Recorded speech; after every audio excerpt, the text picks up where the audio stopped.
Welcome to Donmar TV News Channel. Oh, 'di ba sinasabi nung iba kesyo umaano daw ako bumabanat sa mga sa Katoliko. Hindi ho. Hindi ako bumabanat sa relihiyon ng Katoliko. Okay? Binabanatan ko lang ho yung pare. Meron nung paring sablay talaga. May paring okay. Papakita ko sa inyo dalawang mukha ng pare. Oh, ito. Habang abala tayo sa COVID-19, inaprubahan sa Congress ang anti-terror bill at agad pinirmahan ng presidente. Di ba ganyan na nangyari nung Bloody Sunday noong March 17? Mabilis pong kumikilos ang masama. So masama na pala ngayon ang hulihin ang mga rebelde? Bakit ganun, Father? Anyari? Kasi di ba nung nagkahulihan nung March 17, mga rebelde ho yung hinuli at yung mga lumaban, yun ho yung natigok. Ngayon, sinasabi ni Father na masama na pala yung ngayon. Oh, ito talaga si Pabida, oh. Si Bishop Pabida. Oh. At sabi niya dito, ano pa sinabi niya? Kesyo daw minadali yung anti-terror. Eh hindi ho. Marami pa hong ibang batas ang pinasa ng Kamara at maging ang Senado na patungkol sa COVID. Ngunit hindi ho pwedeng tumigil ang gobyerno na magpasa ng mga kailangan ng gobyerno, gobyerno para mapaayos ang ating bansa. Kasama na ho dito yung anti-terror law. Oh. Ito yung sinasabi ko sa inyong pabidang pare, yung father na sablay. Pero meron ding magandang pare. Ha? Ito naman, papakita ko naman sa inyo. Ito naman yung magandang sinabi ng isang pare na nagustuhan ko from the bottom of my heart. Okay? Sabi nitong pare nito, ito talaga yung kailangan natin. Yung ECQ daw. Manahimik tayo at ipaubaya natin, nakakalimutan na natin sa matagal na panahon na pagmahal na araw, dapat nakahinto tayo. O, tama nga naman si Father. Para bang nagpapasalamat na rin tayo at dineclare ng gobyerno na ECQ. Palakpakan. Para lahat ng tao nakafocus talaga dito sa spiritual na ito ng aspeto ng ating buhay. Father Badong, Father Douglas Badong, pare ng Quiapo Church. Dapat ikaw na lang ang naging bishop. Hindi na yung si Pabida. Yung si Pabida, medyo iba tabas ng dila eh. Yung bishop Pabilio nyo, pakikorek na nga ho yan, pakiayos. Ito ang tama, di ba? Ang ganda ng pananaw. Ang ganda na ng pananaw niya sa nangyaring ECQ. Sinasabi niya, tama ho itong pagkakataon na ito para tayo magmuni-muni. Ito na yung pagkakatama yung ginawa ng gobyerno. Di ba ang sarap pakinggan? Ang sarap po pakinggan kung ikaw magsisimba, magmimisa, tas ganyan ang maririnig mo sa pare. Kesa yung pare na sasabihin na alam nyo, Bloody Sunday nung March 17, dahil dyan sa anti-terrorism bill, nahuli itong mga rebelde. Ha, di ba, sama nun? Ganun ang maririnig mong pare. Ano ka ba, Father? Rebelde ka ba? Ano ba? Bakit ka biglang... Hindi mo maintindihan. Ito yung magandang sinabi ng pare. Ito yung masarap pakinggan na Father. Sa kalagitnaan ng ECQ, meron siyang nakitang magandang idudulot ito sa atin.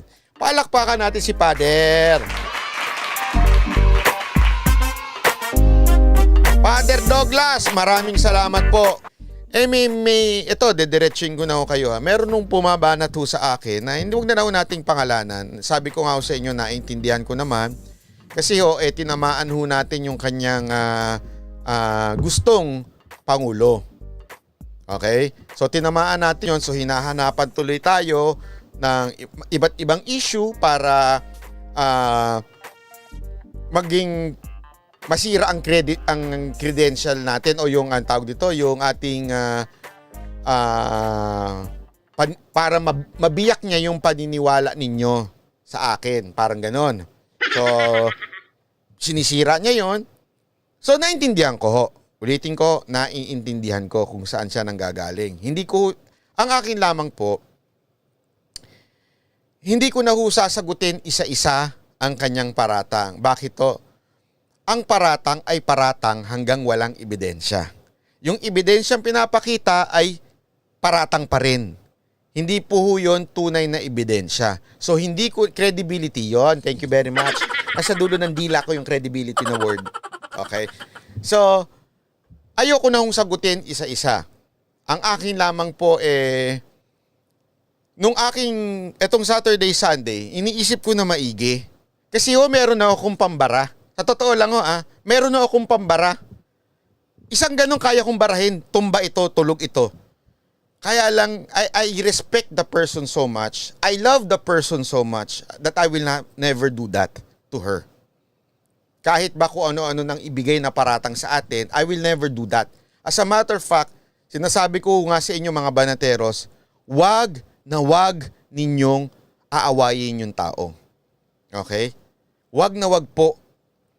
Malamang nasaktan nga po yun dahil binanata natin ang mga Marcoses. So naintindihan ko po yun. Sa katunayan po, dito sa mga moderator natin, ayan sila yan, yung mga moderator natin, sila Diego Latigo, sila Grace Life, sila Maynang, pinakita ko yung ebidensya sa kanila. Na ayoko na lang ipakita sa ibang tao dahil para hindi na talaga matuluyang masiraan. Kasi nakikita nga, may mga nagbabalita nga sa akin na, sabi na, alam mo, dahil sa ginawa niya, lalo tuloy na sisira siya. Dahil nga sa ginagawa niya, lalong nagagalit yung mga tao, mga reaction ng comment sa kanya nagagalit. Hindi ako natutuwa doon kasi kaibigan ko ito. Sabi nakasama ko ito noon. Hindi ako natutuwa na nagagalit sa kanya yung tao. Kaya ayoko na dumagdag pa.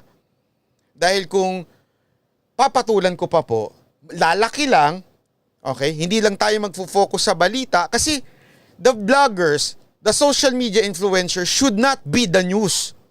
The news, kung ikaw talaga ay may pinaglalaban, the news should be itong gobyerno natin. Bakit tayo? Huwag natin dalhin yung issue sa atin.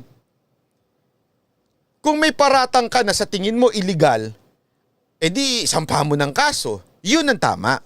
Pero kung puro daldal lang din, ang lalabas sa atin para tayong si Trillanes. Sa katunayan, itong weekend, ang dami kong kinausap na tao. Tinanong ko sa kanila na maigi. Tinanong ko sa kanila, dapat ba ako magsalita o hindi? Ito ang aking ebidensya, ganito. Tinanong ako, may isa akong kaibigan. Hindi ko na sasabihin ko anong pangalan niya. Taga-Tabaw. Sabi niya sa akin, ikaw ba naniniwala ka na isa sa dahilan kung bakit binabanatan ka ay dahil tut.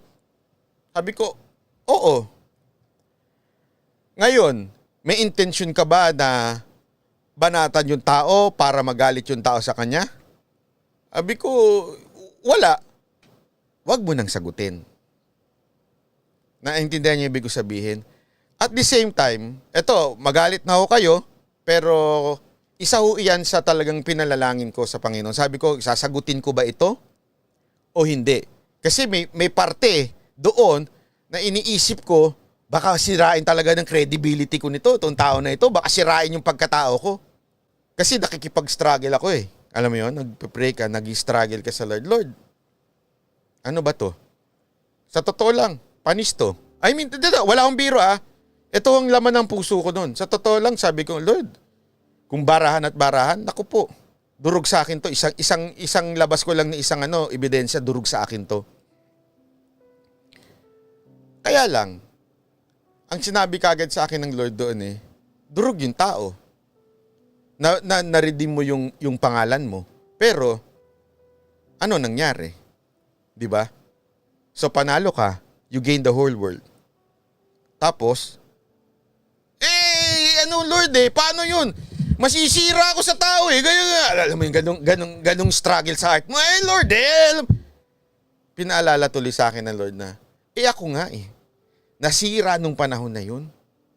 Lahat na accusation, murderer, liar, lahat sinabi sa akin. Pero tinanggap ko. Because I have another purpose. What purpose is that? To save the whole world. So Lord, kayo yun, hindi naman ako yun naman nakikipag-struggle ako kayo yun, hindi naman ako yun. Oo nga. Pero remember, you have other purpose in life. Hindi lang naman makipagbarahan Hindi ka lang naman purpose mo makipagbanatan Now, ipaintindi mo sa mga banateros na you're not there na namimersonal. You're there because of issues sa lipunan. Issue ka, hindi ka sa personality ng tao. Kung dinurog ka, ano ngayon? Ano ngayon kung tinanggal ang credibility mo? Ano ba importante sa'yo? Credibility mo o yung mga issue sa lipunan? Ano ba importante sa'yo? Yung pangalan mo o yung pangalan ko? Kaya nga ako yun yung struggle ko. Lord, pwede ko naman depensahan to. Kayang-kaya kong depensahan to eh. Panis to. Sa totoo lang, Lord. Sabi ko, hindi. Kung depensahan ko lang, kaya to. Kaya lang hindi eh. Hindi.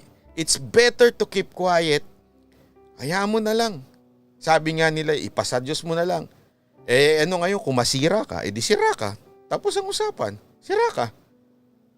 Ano ba purpose mo sa buhay? I-save yung sarili mo? O ang focus mo yung issue ng lipunan? So yun lang sa akin. Ang focus ko, issue ng lipunan. Hindi ko ang focus issue tungkol dito sa tao na ito. So kung tirahin niya ako at kayo, mga banateros, maniwala, okay lang po. Naintindihan ko. I will accept it. Kung yan ang sa tingin ninyo. Basta ako, I will continue to tackle issues sa lipunan. If you think I'm wrong, then I'm wrong. Basta ako, issue ang aking pag-uusapan. Hindi ang tao. Especially yung mga naging kaibigan ko na hindi mahal ko sa buhay yon kahit sa tingin ninyo. I love that person. Nakasama namin ho yun eh. So yun lamang po. Maraming salamat and God bless you. See you again tomorrow. And happy Holy Week. Happy Holy Week? Blessed Holy Week. God bless you po. See you again.